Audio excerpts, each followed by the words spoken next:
We will not allow people to enter our country who wish to do us harm. President Donald Trump is banning travelers from a dozen countries starting Monday. He cites security concerns and says it's hard for the U.S. to vet visitors from those places.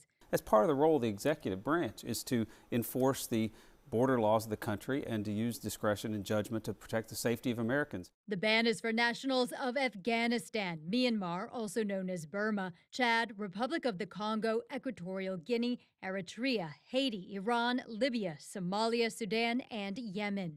Trump's proclamation partly restricts the entry of people from 7 other countries.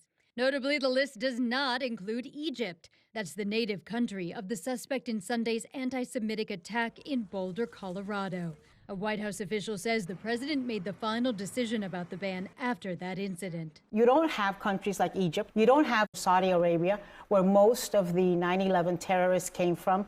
So it seems to me like he cherry-picked which brown people he wanted to exclude. The ban doesn't apply to lawful permanent residents, existing visa holders, and certain visa categories. It also allows exceptions when the Trump administration determines U.S. national interests are at stake. They do have a responsibility to act responsibly in terms of who comes into the country, but we'll see where this all shakes out. I'm Amy Kiley reporting.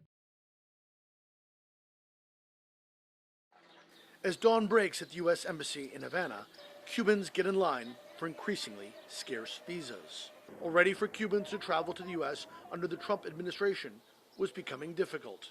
Soon it may be all but impossible. Starting on Monday, the U.S. is banning travel from 12 countries and implementing a partial ban on an additional 7 countries, including Cuba. Zoila received her visa just hours after the new restrictions were announced. I was lucky, very lucky, she tells me, but I will be nervous until I can get onto the plane. The partial ban on Cubans impacts both immigrant and non-immigrant visas. It's still unclear if Cubans who already have been granted visas will be allowed to travel. This is hundreds of thousands of American citizens who won't be able to see their grandparents, who won't be able to see their uncles, no exceptions. Even if it's confusing, it's gonna impact families. The partial ban deals another blow to Cuba's crumbling economy. Many Cubans go to the United States to bring back items that are increasingly hard to find in communist-run Cuba. Food, medicine, even car parts. It's a vital lifeline that would be endangered if visas are greatly reduced or even cut off. The Trump administration says it is slashing the number of visas issued to Cubans to force the island's government to accept more deportees and cooperate with U.S. law enforcement. But Emerio, who has applied for a visa to reunite with his son in Miami, tells me people like him could pay the price. Family is everything in life, he says. Some go this way, some go that way, but God created families to be together. These Cubans hoping to obtain a visa to the U.S. aren't giving up. Some have waited months, even years for an appointment, and this should be the final step. But time may have already run out. Patrick Ottman, CNN Havana. President Donald Trump's sweeping new travel ban is now in effect. As of Monday, most citizens from a dozen countries, mostly from Africa and the Middle East, are now barred from entering the United States. In addition to the 12 countries the ban applies to, it also imposes heightened restrictions on 7 others. Groups that provide aid and resettlement help to refugees quickly denounced the move. When Trump signed the proclamation last week, he framed it as a way to protect the United States, saying, quote, "We cannot have open migration from any country where we cannot safely and reliably vet and screen those who seek to enter the United States." The strength of the restrictions we're applying depends on the severity of the threat posed. The list is subject to revision based on whether material improvements are made, and likewise, new countries can be added as threats emerge around the world. According to the guidance issued from the State Department, the ban applies to those in impacted countries who do not have visas issued before the effective date, and that visa applications from the affected nations will still be reviewed and approved as appropriate. Those exempt include dual nationals, diplomats, and government officials, as well as some athletes and coaches for major sporting events like the World Cup and the 2028 Olympics. Trump tied the announcement of the new restrictions to the recent terrorist attack in Boulder, Colorado. He said that it underscored the dangers posed by some visitors who overstay their visas. The man charged in that attack is from Egypt, a country that is not on Trump's restricted list. At the White House, I'm Julia Benbrook.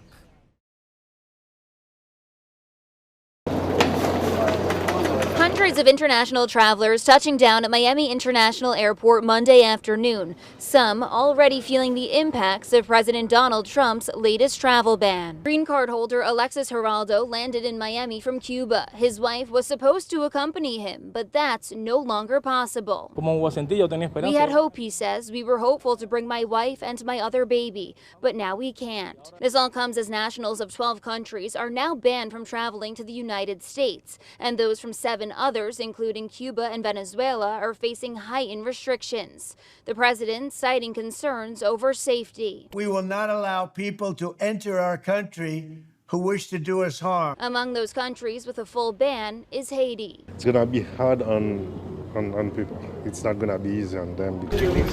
While some Haitians we spoke to at the airport are feeling fortunate they hold citizenship in the United States, they say their friends and family are not as lucky. A lot of my friends, Haitian-borns, aren't able to travel or to go to college, for instance. Like, they already applied, got accepted, but they can't go, and I think that's tough on them. Over in Cuba, some were seen lining up outside the U.S. Embassy, hoping to get their hands on one of the few visas officials were handing out. Like Donald Trump, I think so, he's doing wrong. Because you know, fix the problem, just isolate the people.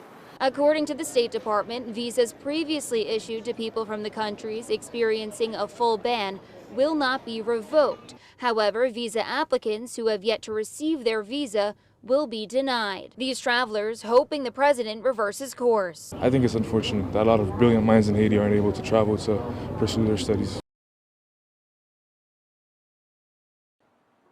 7 of the 12 countries whose citizens are no longer permitted to enter the United States are in Africa. Some of them have been at war or unstable for some time, such as Somalia, Sudan, Libya, Eritrea. But there were also some surprises, such as Equatorial Guinea and the Republic of Congo. But the last country has earned a lot of praise for how it responded, retaliating against the United States. The small country of Chad of 20 million at the crossroads of North and Central Africa said this. The president, Mohamed Idris Deby Itno, wrote on Facebook, "I have instructed the government to act in accordance with the principles of reciprocity and suspend the granting of visas to citizens of the United States of America. Chad has neither planes to offer nor billions of dollars to give, but Chad has its dignity and pride." A lot of Africans are praising how this country is standing up to the mighty United States and to this Trump travel ban. And it went a lot further than the African Union, which gently criticized this travel ban, worrying about the potential negative impacts on people-to-people ties and business and education, and said before this decision was made, there should have been more consultation, it should have been more balanced and evidence-based. The Republic of Congo, which was included in this travel ban, was surprised by it. They think it was a misunderstanding meant for its much larger neighbor, the Democratic Republic of Congo, which has been targeted by President Trump in the past. The Republic of Congo said, or Congo-Brazzaville as it's known here, the Congo is neither a terrorist country nor does it harbor any terrorists, and it asked its embassy in D.C. to check with officials at the State Department to understand exactly what happened here. Many in Africa were supportive of President Trump before the election, so this decision is increasingly among those that has many scratching their heads. Larry Medowo, CNN, Nairobi.